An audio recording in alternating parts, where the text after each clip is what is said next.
نذیر لغائی صاحب سینئر تجزیہ کار ہیں، ہمارے ساتھ موجود ہیں۔ لغائی صاحب، یہ جو فیصلہ اس وقت سامنے آیا ہے، 10 سال کی سزا تھی ٹرائل کورٹ کی، لیکن بہت سارے سوالات آج اسلام آباد ہائی کورٹ میں کھڑے ہوئے کہ کس طرح ایک کیس جو 11:30 بجے ختم ہوتا ہے اور اس کا 75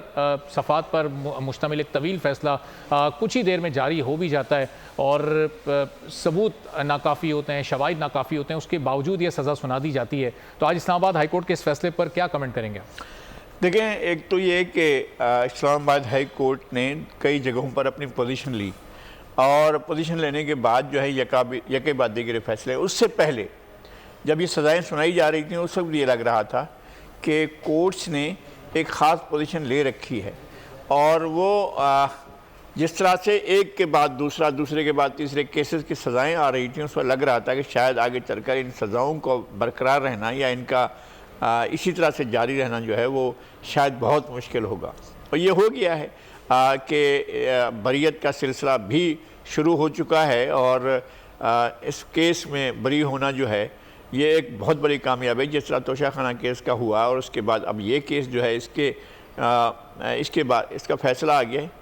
یہ بہت بڑا ہمیں لگ رہا ہے کہ ریلیف ہے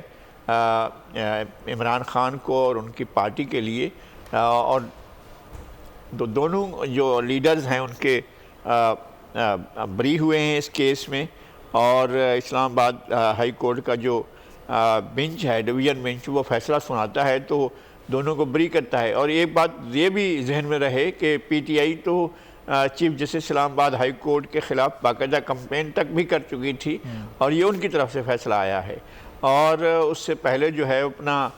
جسٹس میاں گل حسن اورنگزیب جو ہیں ان کے بارے میں بھی دو مختلف قسم کی آرا رہی ہیں، لیکن یہ کہ اب بہرحال یہ ایک فیصلہ آ گیا ہے۔ اب اس کے بعد اگر پروسیکیوشن یہ معاملہ لے کر جاتا ہے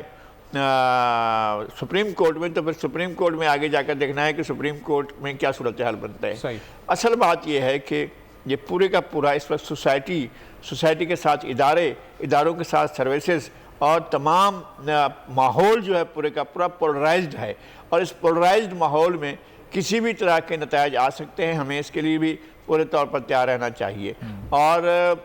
کسی بھی طرح سے اب اور چیزیں دیکھنی ہوں گی ہمیں کہ سسٹم جو ہے، کیا سسٹم میں کوئی ایسی بڑی تبدیلی آ گئی ہے، کیا سسٹم کے اندر کوئی ایسا بڑا شگاف پڑ گیا ہے جس کی وجہ سے یہ چیزیں ہو رہی ہیں مختلف نوعیت کو، جو ہمیں اس وقت سمجھنے میں کچھ دقت پیش آ رہی ہوگی۔ لیکن یہ کہ سسٹم کیا اپنے طور پر جو اسٹیٹ کا مین تمام آرگنز ہیں وہ اس پولرائزیشن کا شکار ہوئے ہیں یا وہ پولرائزیشن کا شکار نہیں ہوئے ہیں، یہ ہمیں آگے چل کر دیکھنا ہوگا۔ صحیح، لیکن رغائی صاحب ایک اخلاقی برتری تو اس وقت پاکستان تحریک انصاف کو بہرحال حاصل ہو گئی نا کہ 9 مئی کے جو اضافی کیسز ہیں وہ بھی آہستہ آہستہ ختم ہوتے جا رہے ہیں۔ وہ کافی کیسز میں پچھلے دنوں میں ہم نے دیکھا جوڈیشل کورٹ سے وہ جو بریت ہوئی ہے سیشن کورٹ سے، پھر ہم نے دیکھا عدت والا جو کیس تھا وہ بھی پاکستان تحریک انصاف چاہتی تھی کہ وہ اس دن 2 دن پہلے وہ فیصلہ ہو جائے، لیکن وہ ظاہر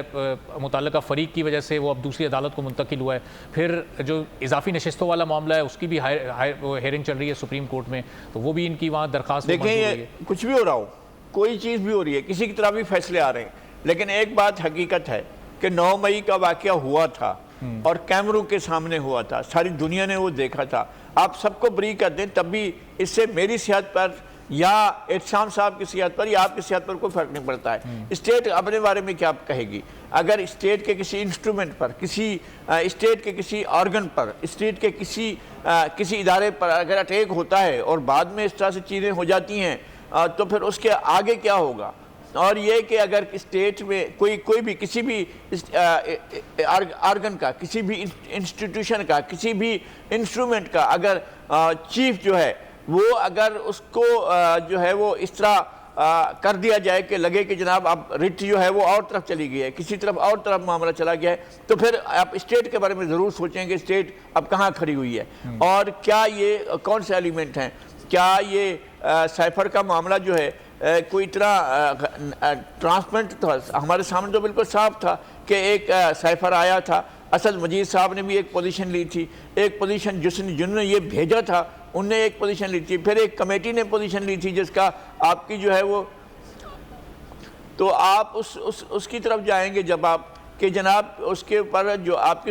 آپ کی جو ڈیفنس کی سیکورٹی کی کمیٹی ہے اس نے اس کے اوپر ہیئرنگز کی ہیں اور اس کے بارے میں اپنی آبزرویشن دی ہیں، اور جب یہ کہہ رہے تھے کہ جناب سازش ہوئی ہے، انہوں نے کہا نہیں سازش نہیں ہوئی ہے، یہ مداخلت ہوئی ہے، تب بھی ہمارا موقف یہ تھا کہ مداخلت کا مطلب ایک ہی ہے، سازش اور مداخلت کا مطلب ایک ہی ہے، لیکن کیا سائفر کا گم ہو جانا، لاپتہ ہو جانا اور اس طرح سے اس کے بارے میں یہ فیصلہ آ جانا جو ہے وہ جو ہے اس طرح کا فیصلہ آ جانا جو ہے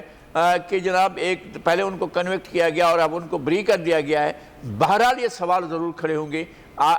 کہ جناب ایسے کیسز میں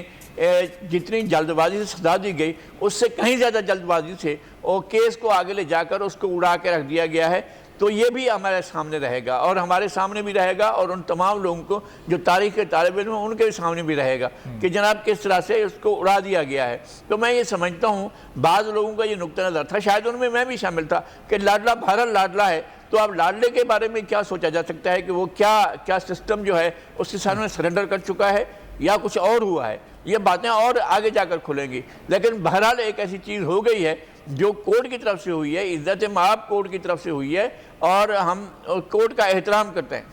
ہم کورٹ کا احترام کرتے ہیں اور ہم چاہتے ہیں کہ کورٹ جو فیصلہ دے ہم اس کو اس کے سامنے سبمٹ کریں، لیکن اب چونکہ فیصلہ آ گیا ہے تو مجھے یہ کہنے کا میرے خیال میں ایک حد تک یہ حق تو ہے کہ یہ فیصلہ بہت جلد بازی میں کیا گیا اور لاڈلا پن جو ہے اس کا کہیں نہ کہیں اظہار بھی ہوتا ہے۔ سبسکرائب کریں اور بیل دبائیں تاکہ کوئی خبر رہ نہ جائے۔